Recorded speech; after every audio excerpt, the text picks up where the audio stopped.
What's up? You already know who it is. If you don't, right there. It's your boy DaVerseOfficial back again with another video, and it's hot as snot. I'm about to go to work in a little bit. It's a beautiful day outside, sunny, but it is hot. It is too hot. I keep telling y'all, this Texas weather, if you ain't built for the heat to be in Texas, don't come, because this, man, I'm getting blacker by the second.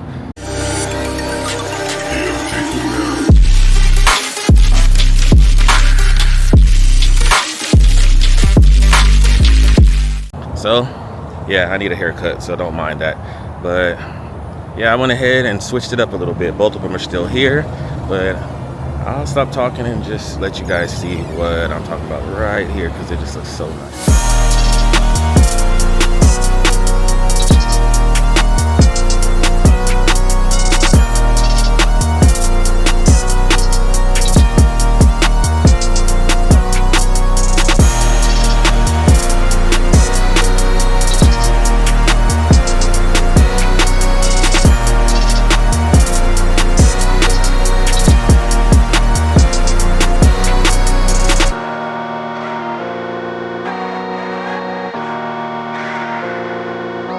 Yeah, just had to show y'all what I finally got. I didn't trade it. I'm giving this one back under the lemon law, basically. Had this one customized, which is this right here, the truck. Customized it, did a lot of stuff to it, but it was having a lot of problems just like my other two vehicles. I thought this third time was a charm, but for how much I was paying in payments and for all the problems that was going wrong with it, it was not worth it. I was paying basically a mortgage with this truck. I didn't mind, the payments weren't the issue. It was just the simple fact of check engine light coming on, start stop not working, the battery being dead, the infotainment system screaming at me when I get inside of the truck, and that I cannot deal with. So it's something going on, like a manufacturer issue with the 2025 Dodge Rams. So yeah, out with this and in with this. So different car, doing a minor upgrade right here. So the first thing I'm gonna do is I'm gonna go ahead and heat these up just enough with the heat gun. You have a heat gun like this, don't be too close, just kind of stay a little distance away.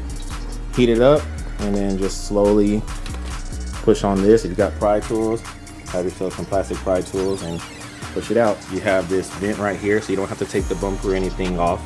And here's what it looks like after. A lot better than what it was before, that amber yellow. But yeah, it's a lot better than what it was before. Got rid of the mellow yellow.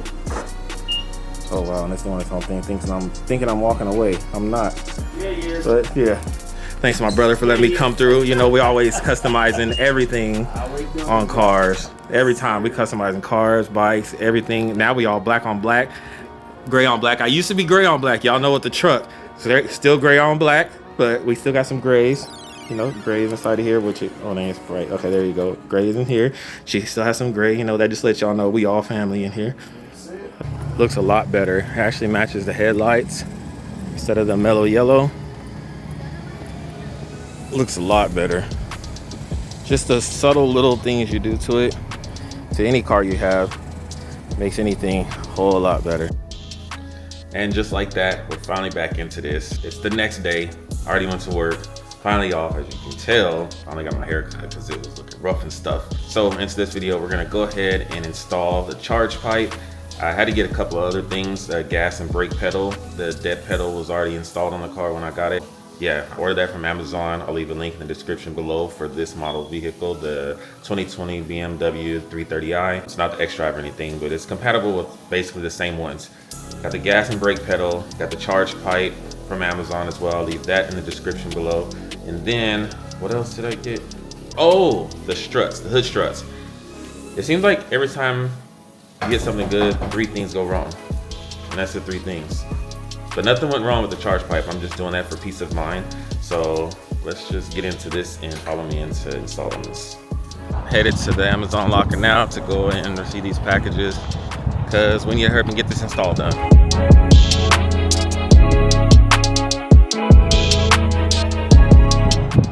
Secured the bag, got all the packages. Now let's get them home, right? Yeah. All right, got the packages. This is the gas and brake pedal. These are the hood struts, and this should be the charge pipe. All right, finally at my brother's crib. Got the engine, whatever called, the engine cover off of the vehicle already. Noticed one thing when I was driving it today, motor mounts. I was driving the car from a stop, pressed the gas, it clunk, clunk, clunk, clunk, clunk. 9 times out of 10, it's the motor mount or the transmission mount. But in order to test that and find that out, I'll go ahead and leave a clip playing somewhere in this corner so you guys can see exactly what happens. But if your engine does that, whatever it's showing, more than likely 9 times out of 10, it's the engine mount or transmission mount. But this is the engine mount, so I got to get that taken care of. But first, I'm gonna get this taken care of right now. Before we get into the meat and potatoes of everything, I'm gonna go ahead and replace these hood struts right here.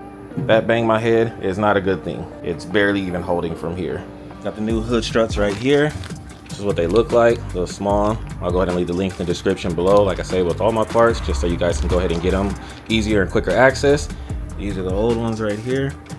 Here's the new ones, and with a little bit of magic, and just like that, it's already on there. Get about right here, and it just goes up itself. That's how it should be. Got the gas and brake pedal installed. You guys can see, tell. I'll work with this flashlight. That's installed, and they both match the existing dead pedal over there. So ordered these two from Amazon because this vehicle already had this one on here, I guess from the previous owner, like I was talking about earlier. But yeah, got those installed, and now to the meat and potatoes, the harder part. All right, so I already got the engine cover off, like I was telling you guys earlier, and this is the part right here that we're going to be taking off. I'll have to take this air box off first and foremost, just to make it easier to get up under here. You guys probably can't see it, but it's right up under there. Got the air box taken off, the new charge pipe right here, aluminum, nice finish on it, very good quality so far from what I can tell. Got to go ahead and take these 3 bolts off, 1, 2, and there's one up under there. Take off these couple of sensors right here, and we're gonna put those on the new one. Got off the 3 bolts, like I said, there's one here, there's one here, and there's one right down up in here. I don't know if you guys can see, but there's one right here, and there's 3. It's a little difficult, so just make sure that you have a socket wrench and a little extender right here. It's able to get right up under there perfectly, and you got space to ratchet and reverse it out. Once you get that out, there should be a little O-ring, I guess. Basically this little O-ring gasket, and that goes back inside of the throttle body. So I took it all the way out just so I can clean the dirt and residue off of it, just because I'm OCD like that. So I'm gonna go ahead and clean that off, get that cleaned up. We got this top part taken off, got this sensor taken off right here. This little part, you just put a little flathead screwdriver under this, and it unclips that out. You're able to get that cord out right there. Unplug this sensor right here. I know it's kind of dark, you guys probably can't see it, but unplug this sensor on the sensor right here, just so you don't break that clip. Take like a plastic pry tool or a flathead screwdriver, pop that back, that goes back a little bit, and then you'll just squeeze. But instead of squeezing so much, I didn't want to break it or something go wrong. So inside of here, where you see that kind of lift up, you can squeeze. But if you can't, I took my plastic pry tool and stuffed it up under there and kind of lifted up. Then I was able to kind of wiggle this out, back it out without damaging or breaking any sensors or anything like that. Same thing for this one.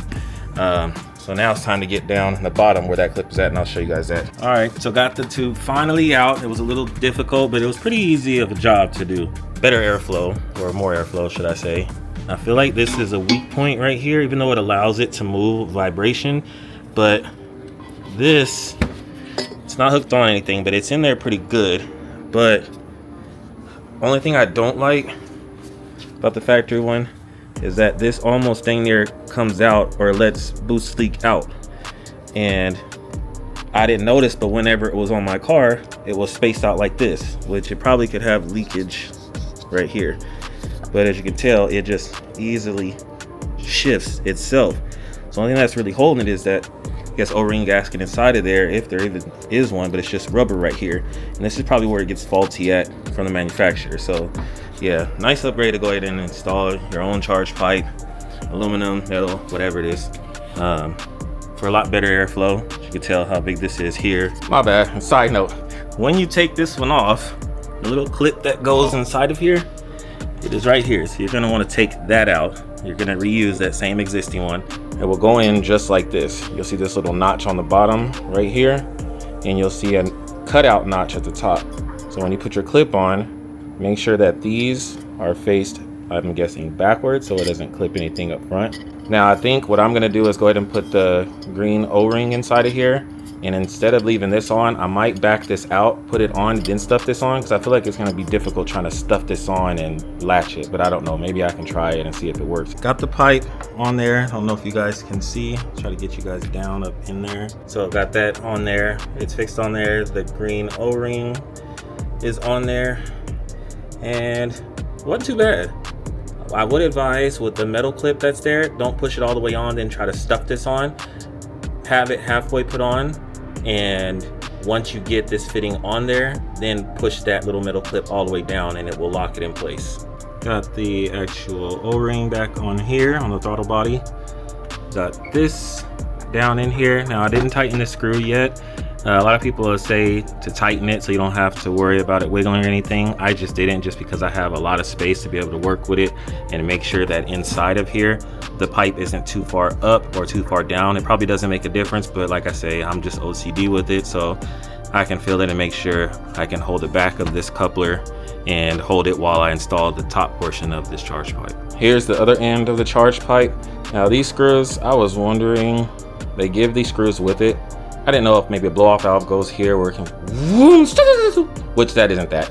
That's the turbo down there. But this is probably the, there you go, blow-off valve. My blow-off valve sounds suck, so don't roast me in the comments. But yeah, it comes with these screws. I'm gonna go ahead and tighten these up, put the sensor on this one and the sensor on here. So you guys are gonna have to take off, of course, the sensor from the old pipe, put on the new one. But when you do, the screw that comes in your old pipe, it's for plastic. Do not try to use that same existing screw, which is this one. Do not try to use that screw in here. As you can tell, this one's threaded differently. If it stops getting blurry, this one has wider threads, but of course that's for plastic. This is for aluminum/metal, whatever. So just make sure that you use the parts that come with a charge pipe on a new one. Only thing you're taking from this old one is that sensor, putting it on here, using their new screw into the new charge pipe. Got everything on there. You guys probably can't see down there, but that's on there tight and snug. Has a little play, but that's fine. Got to put the airbox filter back on. Got the whole pipe put on. Got the sensors back on, that one. I was gonna route the sensor wire above here, but it was a little too tight, so I had to go under here and plug it up to there. And as you guys can tell, it's kind of a snug, tight fit, but hopefully that'll be fine. And it all runs down here. Tighten those up. So I didn't tighten any bolts up. I left it kind of loose at first, and then when I noticed, just like another YouTuber had said, if you don't tighten anything and try to put this coupling on, the coupler might shift, or the spacer or whatever might shift back and forth. So word of advice, go ahead and put the bottom half on with this bottom coupler. Make sure that you leave a little bit of a gap so this other part of the charge pipe can fit in there and have some space, but tighten that bottom screw down all the way. Make sure to tighten the bottom screw down all the way first, then go ahead and put this one on. Tighten these bolts up next, the 3 here, 1, 2, and then the third one up under here. And then once that's tightened down, then go ahead and tighten that second bolt up right there. It should be a pretty easy install. This wasn't too bad. I just took my time doing it and made sure I did things right. But the best thing is, do it right or pay it twice. Yeah, I have my flashlight. My phone kind of ghetto because this gimbal doesn't have a flashlight. I could buy it, but it's for another time. But yeah, so let me go ahead and tidy all this back up and let you guys see what it sounds like when it starts running. Golly, I am greasy. Back into this. All right, don't mind any of that. It's a bunch of spaghetti noodles and dust and dirt. Everything is finally finished. Golly, it's been a long day. But if you do this task, it'll probably take you about 1 to 2 hours. If you're OCD, you might take 3 like me, just to make sure everything is done correctly. I'm just a perfectionist, which I know I'm not perfect, but I got the airbox on here. Only thing I have to put back on here is put the negative terminal back on this battery and the negative terminal in the trunk battery, and put this right back on. Finally got the engine cover back on. This is what it's looking like. And now you can still kind of see the charge pipe right here, but Yeah, now we know everything is stable. Got everything buttoned back up. The assistance of my sister will make sure that if there is any type of boost leaks or anything like that, make sure there's not. All right, you go ahead.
Tell me how you hate me and you claim you love God that you never even seen. And read about it, huh? Read about it. Say you don't